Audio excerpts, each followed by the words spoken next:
I was not a big fan of that Rampage show on Friday night.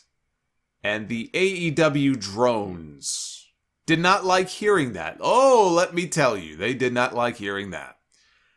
They are every bit as insufferable as the WWE fanatics are. I don't care what anybody says. They are every bit as bad as the WWE drones. Actually, I think they might be worse.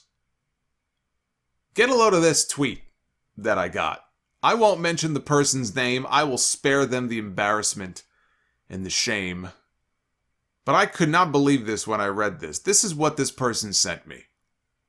AEW is at the stage right now where they have earned the right to have nothing but positive comments. They have done enough where I really don't think you can make negative comments. Are you out of your fucking mind? First of all, don't tell me what I can and cannot say on my own Twitter page, because that's just obnoxious.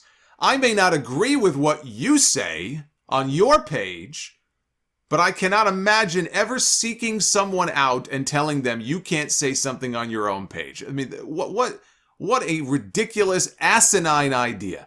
And equally asinine is the idea that because AEW has built up all of this goodwill with its audience, and they have.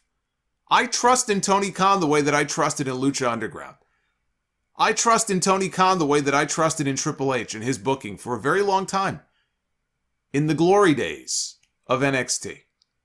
Because they had earned the benefit of the doubt on a lot of things. Because at least the booking and a lot of what they did made sense, more often than not. And with AEW, they've earned the benefit of the doubt on a lot of things because they don't treat their fans like idiots the way the WWE does. WWE thinks you are a moron. I don't get that sense when I watch AEW, or really any other company, that they hate their fans and think their fans are stupid the way the WWE does. So when someone says, let it play out, right? Even if I might be unsure of something that AEW is doing, because I don't like all the storylines and stuff that they do all the time. But I'm more likely to say, okay, you know what? I'll give them a little more latitude than I would WWE, because usually when things play out there, I end up even more exasperated than I was to begin with. And that is generally not the case with AEW so far. But to say that they should only get positive comments and you really can't say anything negative, I mean, how toxic must the air be that fills your head to say something like that? If I gave out an award each week for dumb tweet, I would frame this one and hang it up on my wall. All for a tweet that I posted saying that I thought Billy Gunn kicking out of that first coffin drop by Darby Allin on Friday night, kicking out at 1, was a fail. I understand the story they were trying to tell. But Billy, in the match, he smacked his face. He went for a stinger splash, and he smacked his face on top of the ring post, on top of the camera. There's a camera mounted on top of the ring post. And he knocked himself silly. And then Darby hit a couple of moves before he went up for the coffin drop.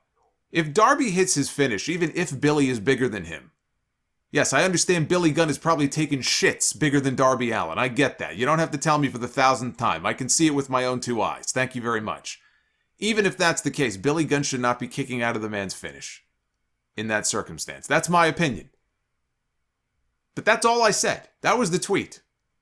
I didn't like it. It was a fail. Apparently, you're not allowed to say anything negative about AEW, though. They have earned the right that they only get positive comments. You are not allowed to say anything negative about the company.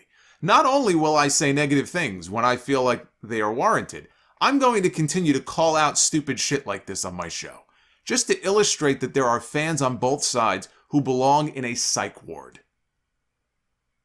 I did like the main event, so that should make that person very happy. Jungle Boy and Luchasaurus picked up a win over Adam Cole and Bobby Fish. Adam Cole left Bobby Fish out to dry at the end when he and the Bucks, who had walked out to the ring, they got chased up the ramp by Christian Cage in a steel chair. Adam Cole may not have helped Bobby Fish, but there's another man I could think of who I'm sure would be very happy to help Bobby Fish. He's a free agent in a few weeks. Won't be much longer before we get that Red Dragon reunion.